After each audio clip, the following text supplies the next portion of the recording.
Oi, eu sou a Arite Júlia, E eu sou a Tati. você está no Feminilidade Redimida e hoje o tema é maridos. Como amar esse bicho, hein? Como?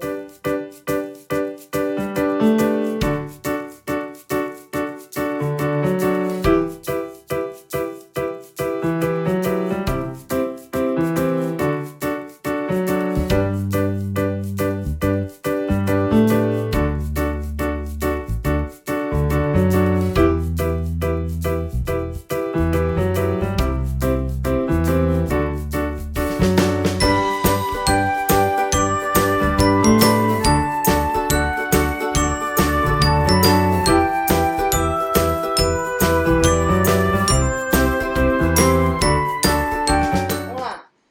Mas antes, Arite, da gente começar a falar sobre o nosso tema Sim. super, né, Pertinente. especial, Uhum. a gente queria lembrar vocês de se inscrever no nosso canal, curtir os nossos vídeos, compartilhar, sim. apertar o sininho aí para você receber as notificações dos próximos vídeos, né? A gente está sempre postando conteúdos, né? Uhum. É só lembrar que a gente intercala, uma semana a gente posta um vídeo com conteúdo, na outra é o famoso book tips, né? Dicas de livros aí, minha e da Arite. São livros que a gente leu, que fazem parte da nossa formação, daquilo que a gente pensa e que a gente está compartilhando com vocês. Então, hoje o nosso tema já vai falar como amar maridos, né? Segunda vez que a gente fala sobre isso, a gente já teve uma aula de EBD sobre isso, que teve bastante feedback positivo, então a gente está regravando aqui em forma de bate-papo. Arite, me fala uma coisa, teu marido também tem aquele problema de surdez? É, surdez seletiva, você quer dizer, né? Que você fala, É. pergunta e não responde? Assim, Ou é só lá em casa? Não.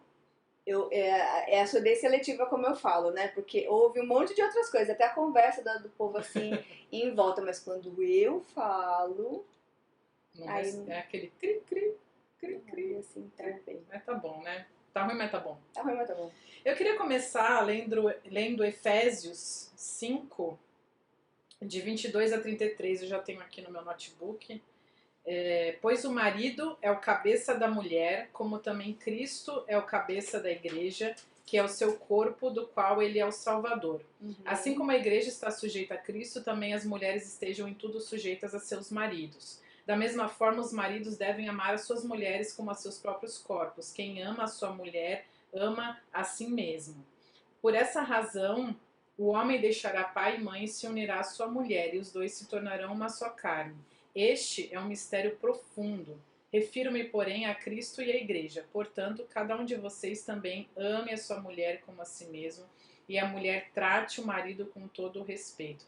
É fácil, Arite, aqui essa missão que a gente tem, né, de cumprir como marido e mulher?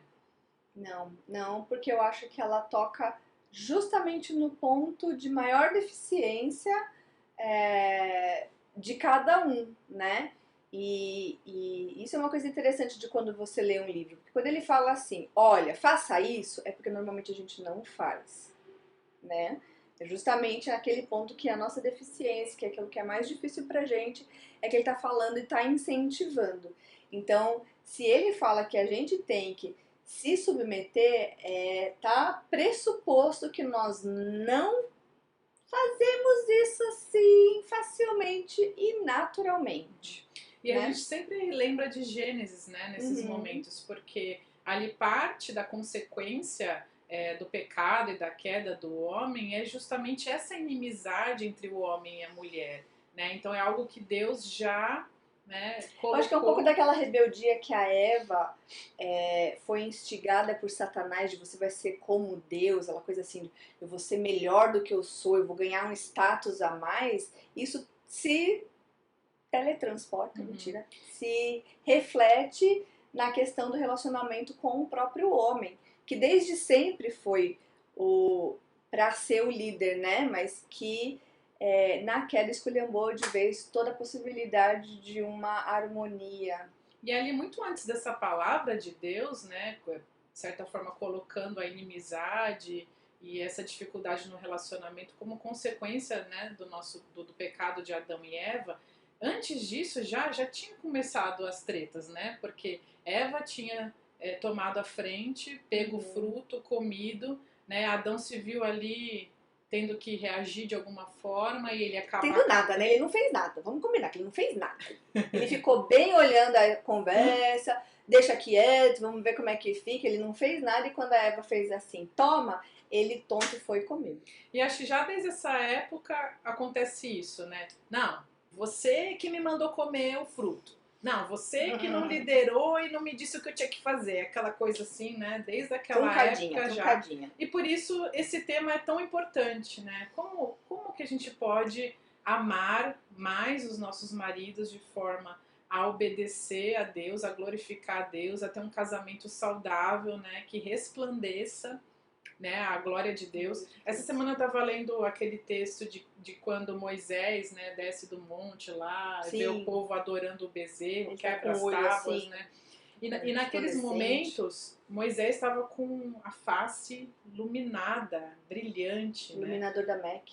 E o nosso casamento ele tem que ser algo assim, sim, hoje para o mundo. Algo que resplandeça essa diferença, essa luz que significa a santidade de Deus, né? Exatamente. Mas uma coisa que eu acho, talvez uma das primeiras coisas que você já, possivelmente, você já pensou aí é aquele traste, eu tenho que submeter a ele. Porque aí você tem aquela listinha negra, né? Das coisas que seu marido fez ou faz ou é. Não me escuta. Não me escuta, isso aqui é tipo universal.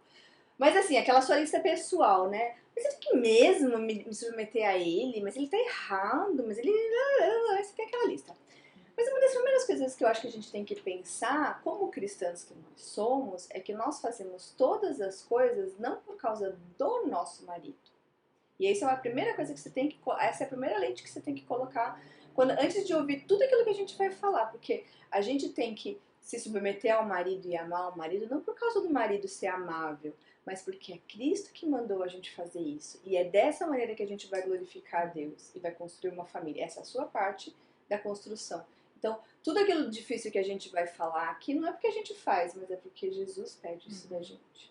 E eu queria lembrar agora a gente, vocês, que casamento ele é uma aliança pactual, né? E ele é feito entre o homem, entre a mulher e entre Deus. Deus, ele se compromete, ele coloca o nome dele como sacerdote, né? Como realizador daquele casamento, né? Quando Adão e Eva se unem, é ele que está ali testemunhando, né? E está também, ele é pai do Adão, pai da Eva, né? Ele é pai da noiva, pai da noiva. Pai dos dois, né? Eu nunca pensei nisso. Ele uma hora tá aqui, outra hora tá ali, pai da noiva. E ele é um casamento, e ele é um pacto, né? Ele é uma aliança, é algo que não é para ser quebrado, né? E quando o homem e a Bíblia diz que quando o homem deixa, né, o seu pai, sua mãe, a mulher também deixa o seu pai e sua mãe, isso significa um iniciar de uma nova família e um relacionamento independente, né, do pai e da mãe, tanto espiritualmente, financeiramente, emocionalmente, psicologicamente, sim. Quantos casamentos, né, sofrem por influências externas, né? A gente já aconselhou bastante pessoas assim nessas situações, né, que vivem em brigas porque a família quer dar pitaco, diz como que vai criar o filho, diz como que vai viver, como que não vai viver. Às vezes faz chantagem, né? Emocional. Isso, muitas vezes também essa nova família depende financeiramente, aí tem que se submeter aos conselhos meio tortos, às opiniões meio fora de tempo, justamente porque tem aquele vínculo ainda financeiro, né? E por consequência emocional e muitas vezes espiritual, enfim. Então a gente precisa lembrar que nesse pacto começa também a independência dessa nova família, né? Sim. E outra coisa muito importante é que esse pacto, nesse texto que a gente acabou de ler de Efésios, de que no Novo Testamento Deus ele apresenta o casamento como uma própria analogia, uma representação da Trindade, né?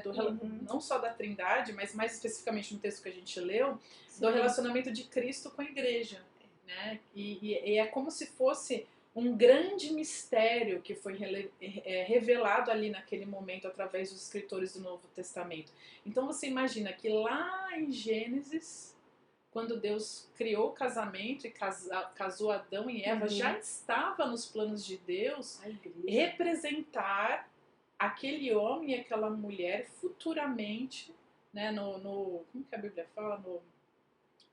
Na plenitude dos tempos. Isso, eu sempre tempos. esqueço essa frase. Na plenitude dos tempos, quando Jesus veio à Terra e ele foi revelado, Deus também ali revelou o plano dele, de que lá atrás, em Gênesis, ele já tinha criado o casamento como uma... símbolo, né? Para que no futuro Cristo, né, se representasse o noivo e a igreja a noiva. Então, assim, Deus, ele revela a própria vontade, a própria palavra dele, o próprio caráter dele no casamento. Sim. Olha como isso é importante.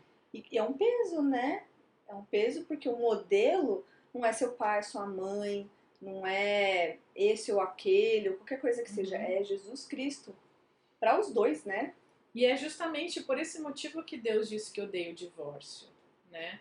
Por mais que a igreja de Cristo seja pecadora, Cristo vai ser sempre o noivo dela e no futuro vai ocorrer esse casamento, né? No que a gente chama das bodas do Cordeiro. Então por esse motivo que Deus odeia o divórcio. Não é porque Deus também está simplesmente... Deus não é aquela fofoqueira. Nossa, você viu aquele casal ali que se divorciou? Você não tá sabendo da última fofoca. Assim na janela. Ele traiu ela traiu... Não é Deus, não é esse o propósito de Deus, né? Nesse sentido. Não é o estraga prazeres. Não. É que o nome dele está empenhado. Ele que criou o casamento. Ele que planejou. Ele que formulou as coisas para serem dessa forma. Né? Exatamente. E nós, que somos os filhos deles, ditos crentes, né? Na boca pequena, quer dizer, os crentes, a gente também tem que se importar com o nome de Deus e com o plano que ele fez e elaborou para a humanidade. E aí, a gente vem falar um pouco agora também, na sequência, sobre o que é o amor, né? Porque muitas vezes você escuta, Arit, não vai dar mais certo, porque não tem mais amor. A gente é amigo, assim. A gente se gosta. A gente muito. dá certo como amigo, mas não dá certo como casal. E sei lá. Será?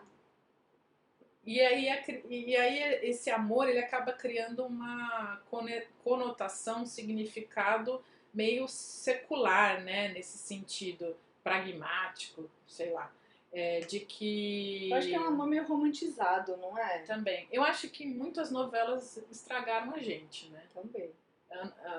Lá nos tempos das nossas infâncias, né? Alguns poucos anos atrás, não tinha TV a cabo, né? Anos atrás. Não tinha TV a cabo, aí tinha que ficar assistindo Sessão da Tarde. E eu acho que a gente foi muito poluído com essa informação de que o amor é aquela coisa quentinha que você sente aqui no coração. Assim. Agora imagina se Jesus tivesse esse tipo de amor quentinho e fraquinho pela igreja, né? A gente tudo tinha rodado, né? Na primeira deslizada era inferno nela, ó. Queima essa daqui. Tinha uma amiga da época que era faculdade, ela era crente também. Aí ela brincava assim, queima ele, Jesus. Já ouviu falar isso? Queima. Eu falei, Jesus, se fosse assim, Jesus ia passar o dia inteiro assim, queima. E não ia sobrar nenhum, né? Também. Então, o amor de Deus, em 1 Coríntios 13:8, diz: o amor jamais acaba. E aí, esse capítulo de 1 Coríntios 13, ele é um grande desafio, né? Qualquer cristão que já leu aquilo ali e tentou fazer a mínima autoavaliação, sabe? Percebeu as falhas, o quanto é intenso e quanto não sei se dá pra falar radical, mas o quanto que é perfeito aquele amor. E ali é uma descrição do amor de Deus. Eu acho que é radical, sim. Eu acho que é radical especialmente... Porque eu tava até pensando, não é só tipo a Sessão da Tarde que a gente via. Até hoje, lá no seu. Nas séries que, né, você tá vendo, nos filmes, é aquela coisinha do amor. Eu tenho que sentir alguma coisa, o coração tem que bater, eu tenho que tá muito confuso, muito misturado com aquela sensação de paixão. Né? Se eu sinto essa paixão, se eu sinto essa coisa, então é amor. Se eu não sinto, eu acho que o amor acabou. E lá diz que o amor não se soberbece, o amor não procura seus próprios interesses, o amor tudo sofre, o amor tudo crê, né? Mas isso é um desafio você encaixar isso na sua vida prática. Na vida real, né? Sim. Porque acontece tantas coisas no meio do relacionamento, e ali é uma fotografia do que é o amor de Deus. Eu acho que é uma fotografia de todo o pacote, né? Porque, tipo assim, se você for olhar a sua própria vida, você ama de uma maneira imperfeita. Uhum. Se você pegar toda aquela lista do amor é isso, aquilo, você vai falar assim, olha, isso aqui não. Isso aqui eu não faço. Esse aqui é mais ou menos. Esse aqui às vezes. Esse aqui às vezes. Já olha aquele questionário aqui assim, ó. Como é que é? Com muita frequência, com pouca frequência, às vezes. E nunca. E nunca. É tipo isso, né? Tipo você vai lá isso. marcando. Não tem como. Você sendo honesto, não tem como você ticar assim sempre em tudo. Uhum. Então nós amamos de maneira imperfeita. Uhum. Se você fizer uma análise, e você já fez, tenho certeza, uma análise do seu marido, da sua mulher, você vai falar, ele realmente me ama de uma maneira imperfeita. Mas ao longo dessa história, a gente percebe que Deus nos ajudou a crescer um pouquinho aqui, um pouquinho ali. Né? Mas especialmente isso é importante, a gente pensar e ter a noção real de que nós amamos de maneira imperfeita, né? E isso acaba com a gente, né? E tem um ponto também, a gente Coloca a gente na lama. suscetível a muitas coisas, né? O corpo feminino, aos hormônios, a TPM, né? E aí você pode um dia amar e outro dia odiar, então até mesmo... No mesmo dia, né? Então se você for se basear e basear o seu relacionamento com o seu sentimento, você vai ter um problema muito grande nas mãos, né? Porque o nosso sentimento, a nossa emoção é muito volúvel, toda hora muda. Então, qual que é a palavra que tem que ser empenhada, né? O que tem que permanecer, né, num casamento? É como a gente está se sentindo ou como Deus enxerga aquele relacionamento, né? Como Deus o padrão deseja. dessa família, né? O padrão da família que a gente agora faz parte, né, da família de Deus. Ele está colocando ali o padrão. Olha, é assim que eu sou e é assim que vocês como filhos têm que ser. Né? Como eu falei, quando a gente olha, a nossa percepção é que a gente está na lama, na roça, que a gente não passou no teste, né? Em João 15, 12, 13, a Bíblia diz, o meu mandamento é este, que vos ameis uns aos outros, assim como eu vos amei. Ninguém tem maior amor do que este, de dar a alguém a própria vida em favor dos seus amigos. Então Jesus já está falando assim, olha, eu sou o exemplo máximo de amor. Padrão. E é o exemplo de amor e de distância, porque assim, se você for comparar a situação de Jesus, um Deus santo, com qualquer pecador aí, por mais que seja... Fala aí o cara mais santo aí que você conhece, sei lá. Ninguém.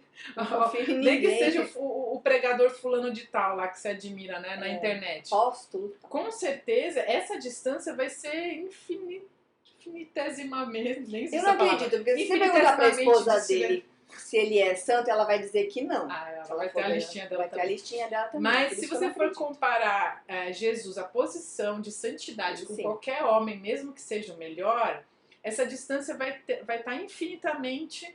Vai ser infinitamente maior do que de mim para o meu marido. Por mais que muitas vezes eu acho que em alguma situação eu estou mais certa, digamos assim, que acontece frequentemente, claro.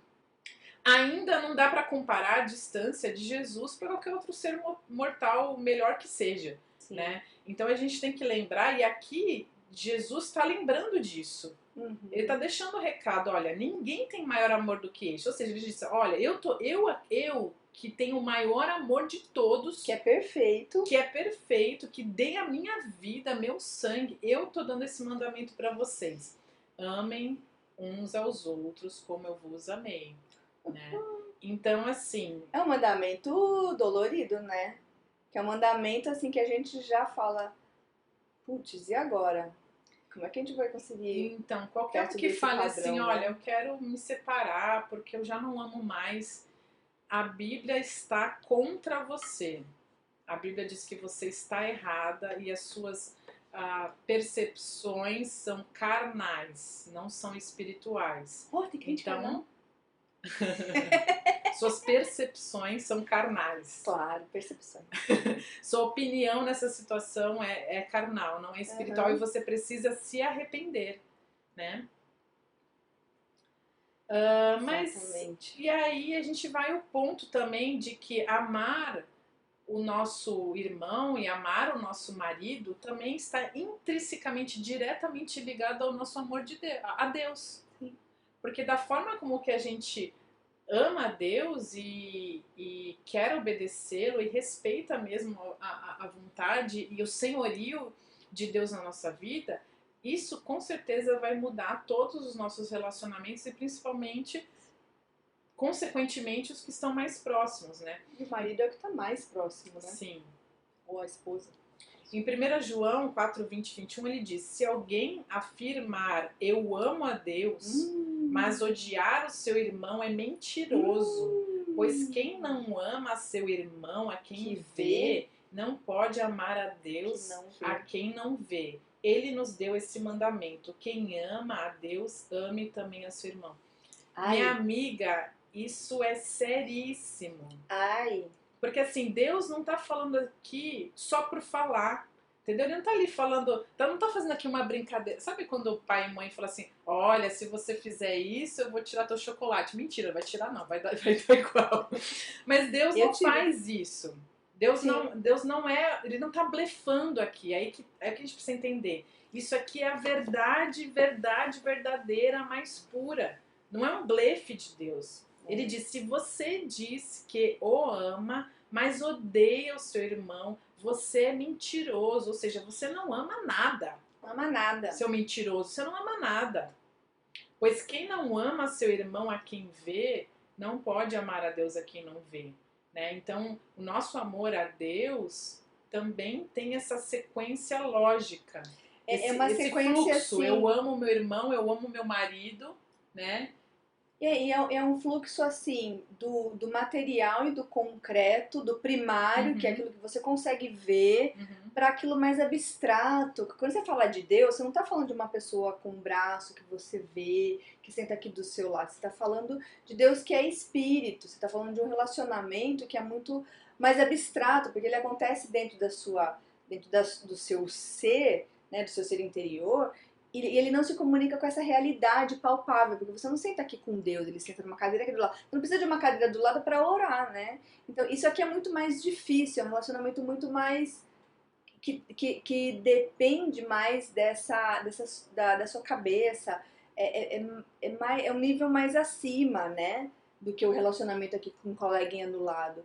Então, assim, como que você vai conseguir aquele relacionamento mais íntimo e complexo se você no nível aqui humano você já está falhando? Não tem como, né? Mesmo porque a Bíblia diz que há pessoas más que amam seus filhos, né? Não tem aquela passagem que fala que o pai mau, ele dá boas coisas aos filhos. Ou seja,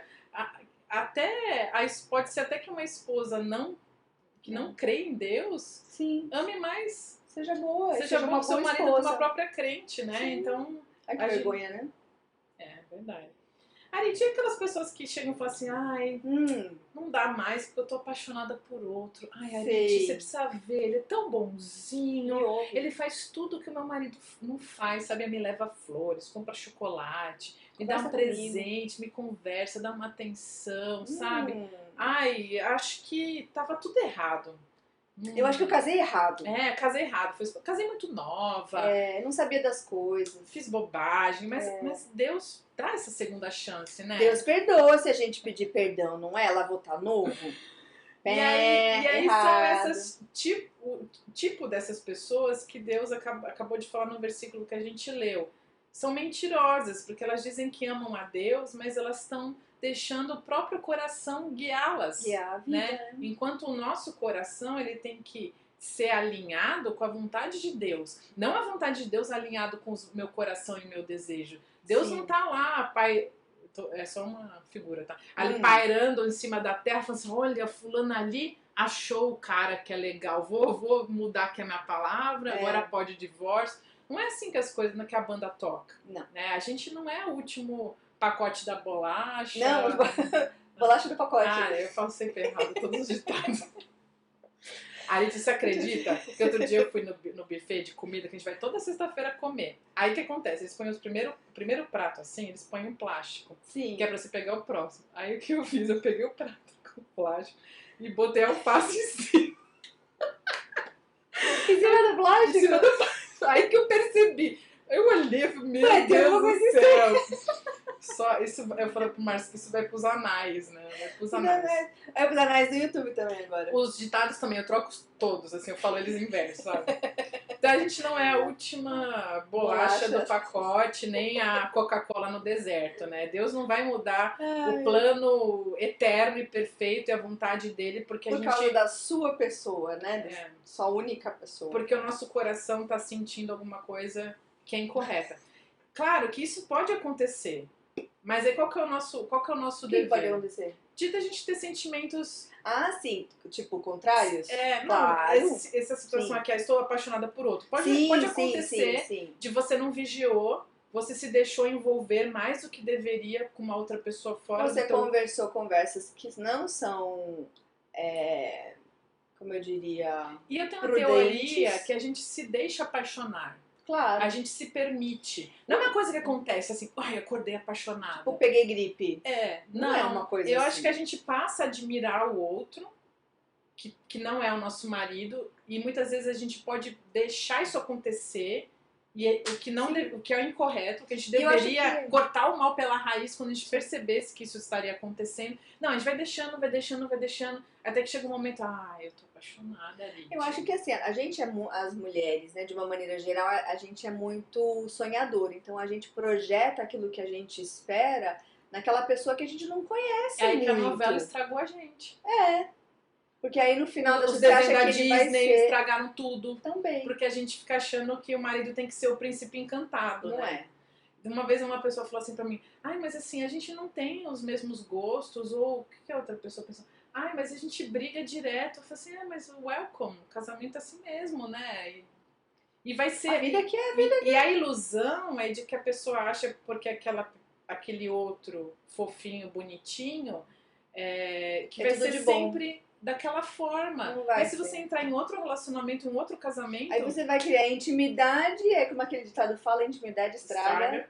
Então, porque você conhece a realidade dos fatos, como é que ela é. Você vai ver que ela acorda com os cabelos bagunçados, com um bafo. Você vai ver que ela dorme com a roupa, com as blusas com os buracos debaixo do sovaco. Porque isso não vai ver que ele na senta hora, no sofá lá e fica coçando o saco. Arrotando, tomando cerveja. E deixa todas as latinhas lá pra você pegar e depois jogar no lixo. Isso essas pessoas não falam. É a Eles vida falam real, só amorzinho, isso é a vida real. Então, se você fica nessa ilusão, na projeção da sua cabeça e você se deixa levar por esse pli, pli, pli, pli, pli, pli, aí lascou. Porque você realmente vai se apaixonar por qualquer pessoa, porque na sua cabeça qualquer pessoa vai ser melhor do que a realidade. E muitas vezes a gente não conhece a outra pessoa, a gente fantasia quem ela é, né? Que na verdade é uma projeção do que a gente, daquela pessoa perfeita que não existe, né? E por isso que Jeremias 17:9 diz: o coração é mais enganoso que qualquer outra coisa e sua doença é incurável. Eita. Quem é capaz de compreendê-lo?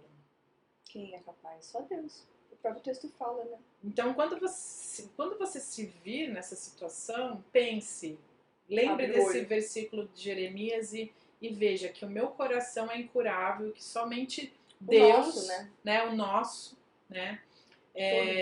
Que somente Deus pode nos direcionar para a vontade dele, porque ele é correto, que é bom, uma vontade boa, perfeita, né, e agradável. A nossa vontade não é boa, perfeita e agradável, a de Deus é. Né? E o que sustenta o amor? O Dietrich Bonhoeffer diz que não é o amor que sustenta o casamento, mas é o casamento que sustenta o amor. E nesse sentido aqui o casamento ele figura como um sinônimo para aliança, para aquele casamento pactual que a gente falou um pouco antes, né? Então não é o amor que sustenta o casamento, no sentido que não é esse sentimento. E aí aqui esse amor aqui ele funciona como o amor mais secularizado que a gente estava falando, aquele romântico, aquele sentimento, aquele romantismo, na barriga, ou aquela paixão, né? Aqui não é o amor de 1 Coríntios 13. Sim. Né? É o amor nesse sentido. Então não é o amor que sustenta o casamento. É o casamento que sustenta o amor. Então a aliança, o pacto, o compromisso, a obediência a Deus que vai sustentar esse amor, né? E o amor nos parâmetros do que é o amor de Deus. É o seu compromisso em amar essa pessoa. Sabe Alcoólicos Anônimos? Hoje, então, eu vou amar essa pessoa. Nunca tive oportunidade. Mas é aquela, eu também não, né, o coisa, mas eu também, é aquela frase famosa. Só por hoje. Então, hoje eu vou amar essa pessoa porque eu fiz um compromisso, porque esse é o meu marido ou essa é a minha mulher.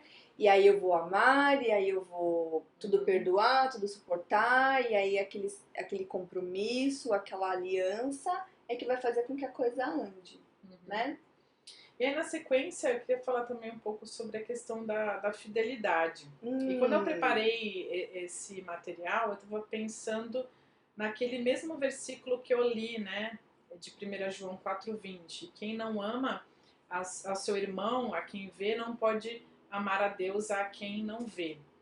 E aí eu fiquei pensando, e aí eu tomei uma pequena liberdade de trocar um pouco a palavra. Fiz uma paráfrase, né, e aí eu coloquei assim: quem não é fiel a seu marido, a quem vê, não pode ser fiel a Deus a quem não vê. Claro. Né? Então, o nosso marido é o nosso irmão, é um irmão, né? Claro. E é o irmão mais chegado. E se eu não amo, a fidelidade está no pacote, né? Sim. Do amor. Então, quem não é fiel a seu irmão, a seu marido, a quem vê, não pode ser fiel a Deus a quem não vê. Então, muitas pessoas, infelizmente, né, caem nessa situação de traição, de não ser fiel ao seu marido, mas acha que tá tudo certo ali com Deus, né? Que, não, né, minha vida espiritual tá ok, né? Mas isso não é possível. Né? E aí é um lembrete pra gente que aquele que pensa que está de pé, veja que não caia. 1 Coríntios 10, 12. Então é um assunto, irmãs, que a gente precisa muito prestar atenção. E aí algumas dicas que a gente já deu aqui. Não se deixe apaixonar, né? Não se permita se envolver. Seu coração. Guarda seu coração. Lembra de Provérbios 4:23. Né? Guarde as suas conversas de WhatsApp. Guarde as suas fotos na internet. Guarde o seu corpo à disposição para outros homens que não seja o seu marido, né? Guarde, preserve, cuide, alimente a sua fidelidade, né? É algo precioso que a gente precisa cuidar, né? E o perdão, outra dica, né, para amar o seu marido, é muito perdão, perdoa. É muita paciência, é muito perdão, é muito Jesus só nisso tudo. É, né? 70 vezes 7, né? O que você precisa lembrar é que a gente casou com um pecador. Eu casei, a Arit casou, vocês casaram, né? Vocês que são... Até porque... Ou que as que são solteiras, quando casarem, vão casar com pecador. Não tem nem outro tipo de homem no mercado. Não tem. Não tem outro modelo. Só os com defeito. Nenhum passa no controle de qualidade de Jesus, né, colega? Nem a gente também, né? A gente precisa também com certeza. Então, é a realidade da vida, gente. Essa semana a gente estava aconselhando um casal para aquele pré-nupcial, né? Sim. E a gente estava falando sobre a questão de como era importante uma boa teologia para um casamento saudável. E aí a gente falou justamente disso. Por exemplo, se você não tem uma boa teologia sobre o que é o pecado, ou qual é a condição do homem, né, perante o pecado, né, de corruptibilidade, você vai lá casar toda feliz e desavisada e vai achar que vai se botar, meu Deus, você não acredita. Ele peca, ele faz isso. Coisa. Aí as mulheres vêm contar chocadas assim, né? Não, fiz tal coisa e agora não acredito, né? Por quê? Tem uma teologia ruim sobre o que é o pecado. Né? Acredita no conto de fada de que viveram felizes para sempre. Gente, isso não existe. Então, assim, desculpa acabar com sonhos. Né? Cuide da sua teologia, cuide daquilo de que quais você são crê. As suas crenças, porque isso vai interferir diretamente no seu casamento. Não subestime as suas crenças. Às vezes a gente acha que porque aquela coisa que está lá só na sua cabeça não vai interferir no seu dia a dia, vai. Né? E o marido precisa de redenção, assim como você. Ofereça a sua graça. Exatamente. E é isso, é nesse sentido, é pra gente chegar nesse momento que eu falei que a gente ama de maneira imperfeita, né? De que não existe no mercado um marido imperfeito do mesmo jeito que nós não passamos nesse controle de qualidade. E eu acho que isso é fundamental, a gente olhar com honestidade para os pecados dele, do seu marido ou da mulher, porque é nesse momento que a gente fala assim, meu, não tem saída pra gente. É só Jesus com a sua graça, com a sua misericórdia, é só o evangelho para trazer realmente a redenção que a gente precisa para que ano após ano, ofensa após ofensa, amor imperfeito em cima de amor imperfeito de ambos os lados, a gente consiga olhar e falar, vamos mais um ano, ou comemorar mais um ano que tá junto, né? Porque tem gente que nem tem o que comemorar muitas vezes. E a gente tem o que comemorar se a graça de Deus chegou ali e cobriu essa culpa e deu a chance de uma nova vida a cada dia, né? E o conselho é também, não se desespere durante um grave problema. A solução, todo problema no casamento, a solução. Uma das primeiras aulas de aconselhamento bíblico a gente aprende, né, que a primeira vez que você começa a discipular alguém ou aconselhar alguém, você tem que oferecer esperança. Sim. Porque realmente há esperança. Porque se não tiver esperança, as pessoas vão estar ali passando para aconselhamento bíblico. Pra quê? Perdendo o tempo delas, né? Então você não está perdendo tempo indo para a igreja, você não está perdendo tempo lendo a Bíblia, você não está perdendo tempo orando. Você está buscando a Deus e crendo que há uma solução para o seu casamento e para o seu relacionamento. Outra coisa é, não faça uma lista mental de ofensas. Perdoe. Faça uma lista mental e escreva, de preferência, as coisas boas. Naquele momento que você viu coisas boas, vai lá e coloca na lista. Porque naquele momento que a lista das coisas ruins estiver bem grande, você tem que voltar naquela lista boa. Por que eu amo essa pessoa? Aí você tem que voltar naquela lista. Porque aquela lista continua sendo verdade quando na sua cabeça e aos seus olhos a lista das coisas erradas está maior. Né? Às vezes é só uma questão de perspectiva, pra gente dar uma equilibradinha aí na E acho que a gente também balança. tem que aprender a se comunicar com os nossos maridos, né? Eita, de que forma que ele se sente mais amado. Por exemplo, o meu marido, ele gosta de palavras de afirmação. Aí eu preciso lembrar que eu preciso elogiar cada vez que ele faz alguma coisa, né? Então, assim, é uma coisa que eu preciso melhorar e a gente precisa se afinar nessa comunicação, né? Ele também gosta de ouvir, eu descobri no passado, não, 2 anos atrás, que ele gosta de ouvir eu te amo. Eu não ligo muito pra eu te amo, sabia? Eu gosto que façam junto comigo as coisas, sabe? Ah, eu vou lá... Tá junto. Tempo de qualidade, sabe? Vamos cozinhar junto, vamos fazer não sei o que junto, eu gosto. Mas eu te amo, acho que se não falar nunca, eu nem percebo. Mas ele gosta. É. Amiga. Sério? Eu prefiro estar junto fazendo coisa, assim, a pessoa se importando em dividir os momentos comigo, sabe? Mas o eu te amo não tem tanto poder assim, mas o dele sim, né? E, enfim, aprenda também qual que é a comunicação e qual que é a linguagem. Qual é a especificidade exatamente, porque as pessoas são diferentes. Né? Amiga, e outra coisa aqui, vigie sua boca. O que você acha de mulher? Ai, não tô aqui. É fácil segurar a boca da mulherada aí? Claro que não! Claro que não. Olha, a gente precisa pedir muita sabedoria, falar menos e orar mais, né? Não tem aquela brincadeira assim, do ouvido. Fala muito, não tem aquela coisa, mulher, tu fala muito, hein? Mas aí também o que Tiago fala, né, que não é que Tiago fala, mas Deus deu 2 ouvidos e uma boca pra isso, e Tiago traduz essa história falando que a gente tem que ser tardio em falar e se irar, e a gente tem que ouvir mais e ser mais longânimo, né? Às vezes tem situações, e já aconteceu isso no meu casamento, que a gente tem uma diferença, a gente tem um problema, mas a gente não sabe como resolver. É como se a gente estivesse num quarto fechado e a gente não achasse a porta. E aí você tem uma sensação assim que você precisa pensar, parar, e é nessa hora que você tem que falar menos e orar mais. Ore a Deus para que em algum momento vocês, né, achem esse ponto aí de convergência e consigam achar essa porta para sair desse problema. E às vezes é algo muito, muito, muito íntimo mesmo do casal, relacionado às vezes temperamento diferente, gosto diferente, forma de enxergar a vida diferente, né? E que vocês não conseguem chegar ali num consenso. Lembra do Randall e da Beth? Ela fala sobre isso no This Is Us, no seriado, sobre achar essa porta. E acontece muito isso no casamento. Sim. E eu creio sinceramente que esses momentos eles são cruciais para que depois que a gente acha essa porta, o casamento fica mais feliz. Vai para um nível Você passa de nível lá Isso, no, talvez seja isso. no Passou o game. chefão, né? É. O casamento melhora, vocês Claro. superaram aquilo, Sim. né? E isso acaba sendo, assim, aquela coleção de vitórias que quando você olha pra trás, você fala, meu, a gente já passou por isso, isso, isso, isso aqui.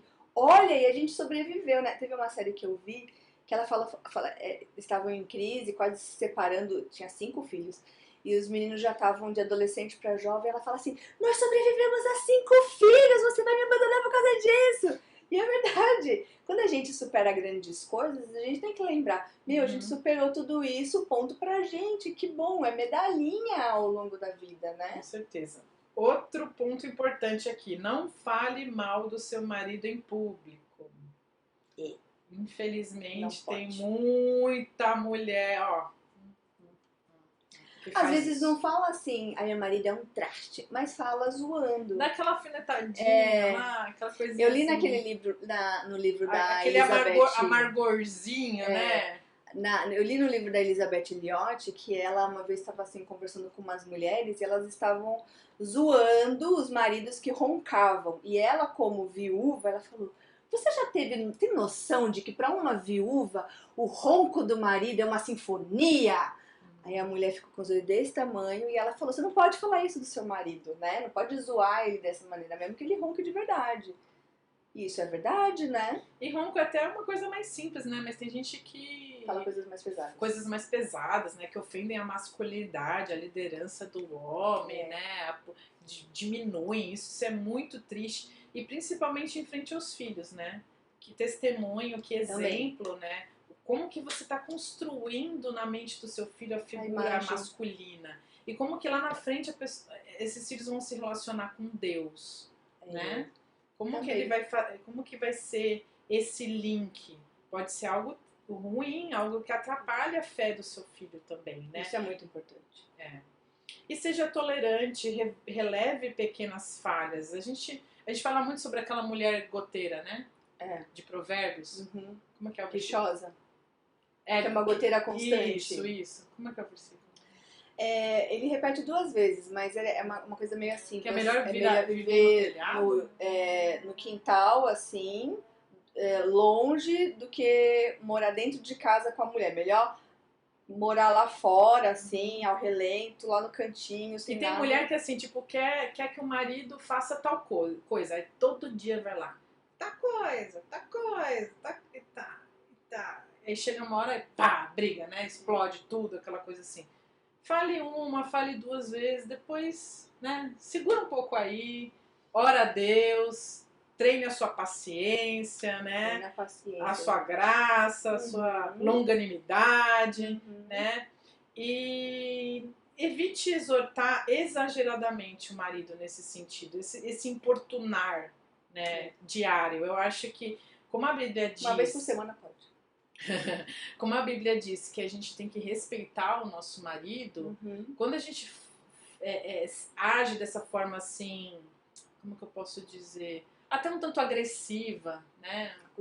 Acusativa, né? Essa coisa assim, do gotejar mesmo, que não para, e você fala, e fala. Você não está fazendo com que o seu marido se sinta respeitado.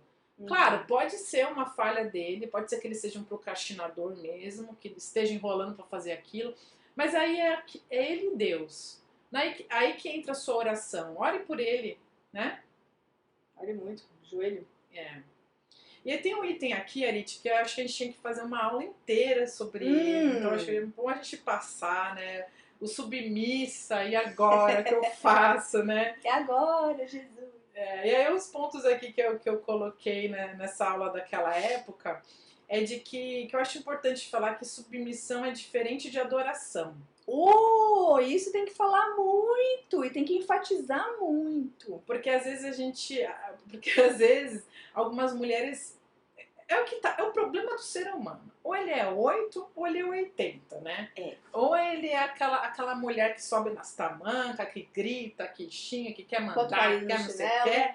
Outra é aquela coisa assim, sim senhor, meu senhor, sim senhor, meu senhor, que você fala eu obedeço, né? Mas tu não sabia que tem gente, marido, que fala que é isso mesmo? Que é verdade, tem um pastor aí que fala que a esposa tem que adorar o marido. Porque ela Sim, tem que ser é. submissa como ela é a Jesus Cristo. Não, Aí o que a gente coloca Tá aqui é que essa submissão ela não é absoluta. não. E aí eu coloco um exemplo assim bem esdrúxulo para vocês entenderem. Se um dia seu marido quiser que você mate seu vizinho, você vai matar seu vizinho? Ai, dependendo, mentira.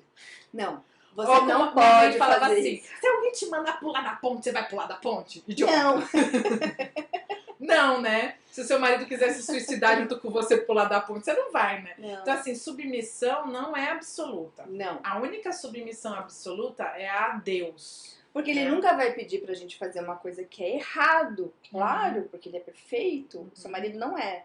Mas esse filtro a gente tem que ter, né? E aí vem essa frase que eu acho que encaixa direitinho. Esteja ao lado do seu marido e não prostrada diante dele. Exatamente.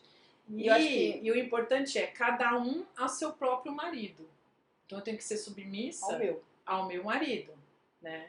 E aí a gente, se você tá falando assim, meu Deus, submissa em pleno século, em 2021, que absurdo que essas duas estão falando. Calma, a gente vai gravar ainda A gente vai vídeo falar sobre mais. eleição, Exatamente. explicar direitinho o que que é isso, né? O que que significa isso. Mas em termos mais enxutos, é estar sob, e aí sub, né, embaixo, da liderança do marido, uma liderança espiritual, assim como a gente falou antes, né? Que o casamento significa o relacionamento e tipifica o relacionamento de Cristo e a Com a igreja, né? Também o casamento, assim como Cristo é o cabeça da igreja, o homem é o cabeça da família e da mulher, e como a gente leu em Efésios. A gente vai falar mais sobre isso, mas só para deixar claro um ponto, nunca em nenhum momento a Bíblia está falando que o homem é mais importante que a mulher. Em essência, somos todos humanos, feitos à imagem e semelhança de Deus. Mas nós temos funções diferentes dentro dessa mesma qualidade. Somos da mesma qualidade, feitos do mesmo material para funções diferentes. E a questão da liderança e da submissão tem a ver com função, não tem a ver com qualidade, com valor, com importância diante de Deus ou qualquer coisa assim desse tipo. Piper diz que submissão é o chamado divino à mulher para que ela honre e confirme a liderança do marido e ajude a levá-lo a bom termo, ou seja, ajude o barco todo que vocês frente. Estão, né, a família, a chegar no conforme final. Os seus dons, né? Exatamente. Então, basicamente é isso. Mas a gente ainda quer gravar alguma coisa somente sobre isso. Somente sobre isso. E agora vamos para não retenha o tchan. Quer dizer, não retenha o que não é seu. Chama a Carla Pérez. Gente, a gente tá ficando muito velha, porque essa piada da década de 90, daqui a pouco ninguém vai entender isso, meu Deus. Tem que mudar essas coisas. Que nem que eu falo assim, a ficha caiu. Vamos fazer que raio de ficha é essa que caiu? Eu já fiz ligação com ficha. A gente Primeira... vai ter que fazer uma pesquisa aí pra saber o que é. E no Google, né? Vamos no Google. Não procure El Chan no Google, não faz isso, não. Corta, não, esquece. 1 Coríntios 7, de 3 a 5. O marido deve cumprir os seus deveres conjugais para com a sua mulher e da mesma forma a mulher para com seu marido. A mulher não tem autoridade sobre o seu próprio corpo, assim o marido também. Da mesma forma, o marido não tem autoridade sobre o seu corpo, mas sim a mulher. Não se recusem um ao outro, exceto por mútuo consentimento e durante certo tempo para se dedicarem à oração.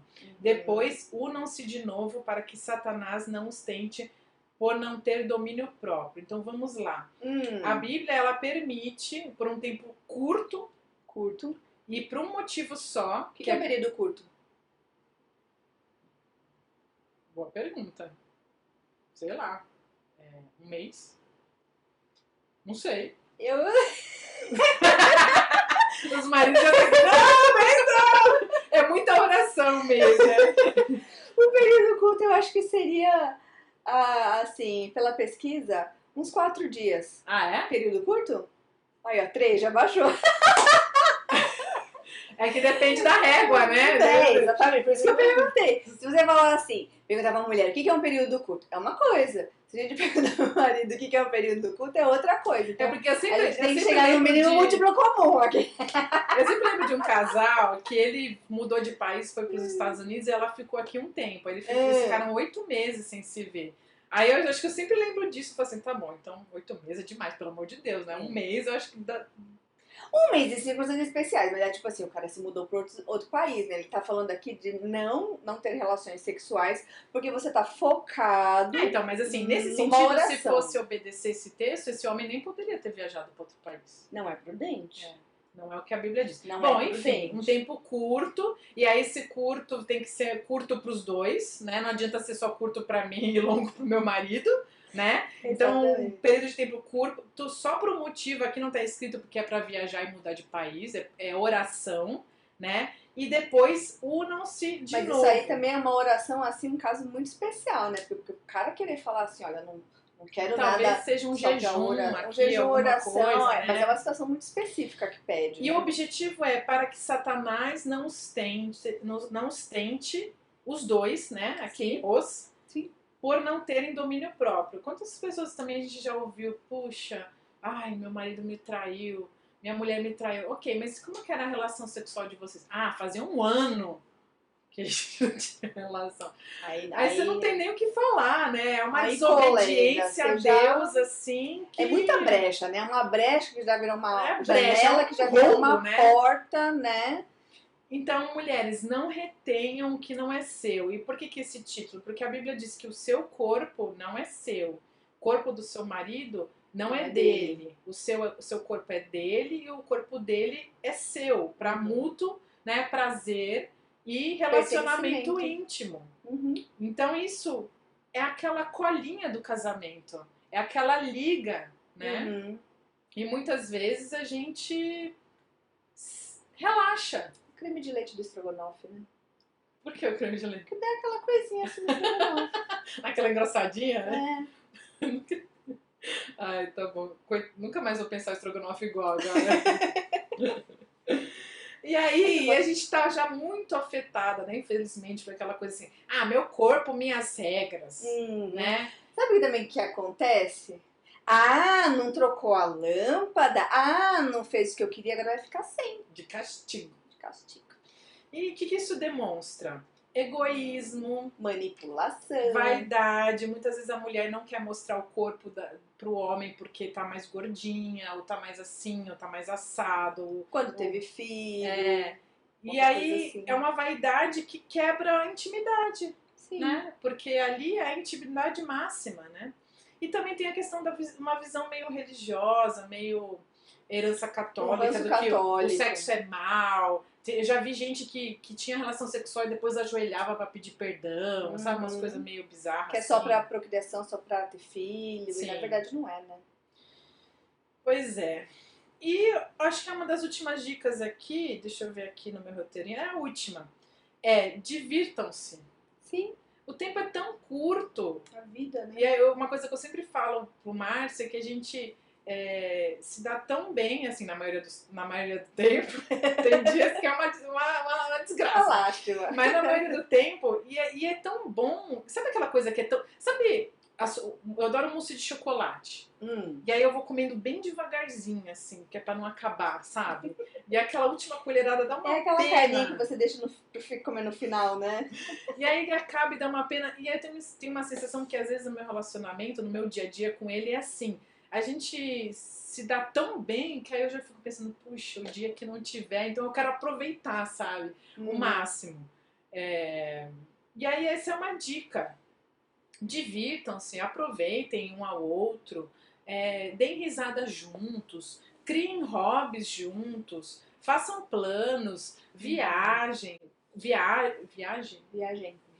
juntos. Eu já falei viagem, façam uma comida diferente, vão a um restaurante diferente, passeiem, façam exercício físico junto, vá no parque, né? Uma vez falaram assim pra mim, mas a gente não tem nenhum gosto junto. Cria!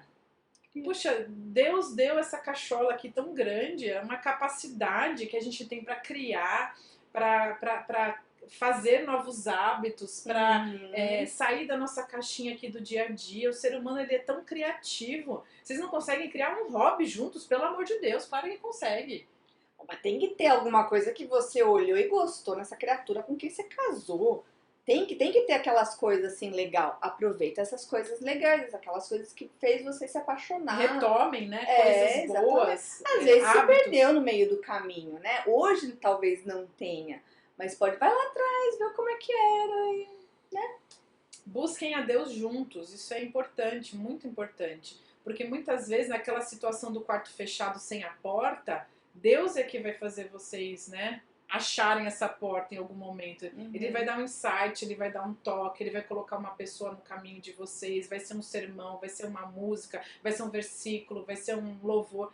Então, se munam dessas coisas, se encham, se rodeiem de pessoas boas, de amigos bons, que amem a Deus de verdade. Não é aqueles crentes meia boca, não, que vai pra igreja e faz um monte de coisa errada no dia da semana, né? Trai mulher, fica olhando mulher na rua, fala obscenidades, vê coisas ruins na internet, né?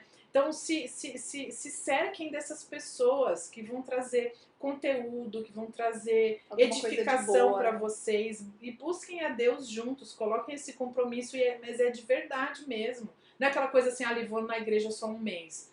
Se entreguem, se dediquem, tenham um compromisso com Deus. Né? Uma coisa boa de se fazer é um ministério juntos na igreja. Também. Vai os dois dar aula para criança, vai os dois trabalhar no multimídia, vai os dois ali na recepção, dar bom dia, boa tarde, boa noite para as pessoas que estão chegando. Fazer alguma coisa. A igreja tem tanta necessidade, né? Se vocês dois se juntarem para suprir alguma dessas coisas que vocês acham que podem colaborar, isso vai ser bom em todos os sentidos, né? E também se preocupem sim com o que é material, guardem dinheiro, trabalhem, comprem as coisas que vocês têm que comprar, mas priorizem o que é o espiritual. A Bíblia diz que os tesouros dessa terra são passageiros, são corruptíveis, corroídos por traça, comidos por traça, são comidos por traça, por ferrugem, por tudo, mas os tesouros espirituais, eles são eternos. Então, compre um abajur bonito para tua casa, mas coloque um papel de parede lá na sua casa eterna, né? Junte tesouros que a traça não vai corroer. Né? Eclesiastes 9:9 diz: desfrute a vida com a mulher a quem você ama. Né? Talvez que Deus não é uma pessoa chata. Ele não corta o prazer, né? Não corta o barato. Ele dá foco nisso, né? Na alegria que o casal tem junto. Então, desfrute a vida com o homem a quem você ama. Né? E não é aquele amor lá da novela. É o amor de 1 Coríntios 13. Isso. E é isso, Arite. Fechamos aí. Facinho, né? Easy. Tem uma expressão em inglês que é easy peasy. Easy peasy, é tipo molezinha. Easy peasy, não é easy peasy. Não é. Mas com Jesus isso é possível. Não quer dizer que com Jesus está tudo resolvido, as contas estão todas pagas. Não é isso. Mas com Jesus tem a esperança, a graça para os momentos das falhas, a renovação da esperança e a força no Espírito Santo para a gente fazer aquela parte que a gente não consegue, né? E é isso. A solução para você amar seu marido, colega, é o Evangelho de Jesus Cristo. E você que chegou aqui, não esqueça, se inscreva no nosso canal, dá like, compartilhe e até o próximo vídeo. E é isso aí. Um beijo. Fiquem com Deus.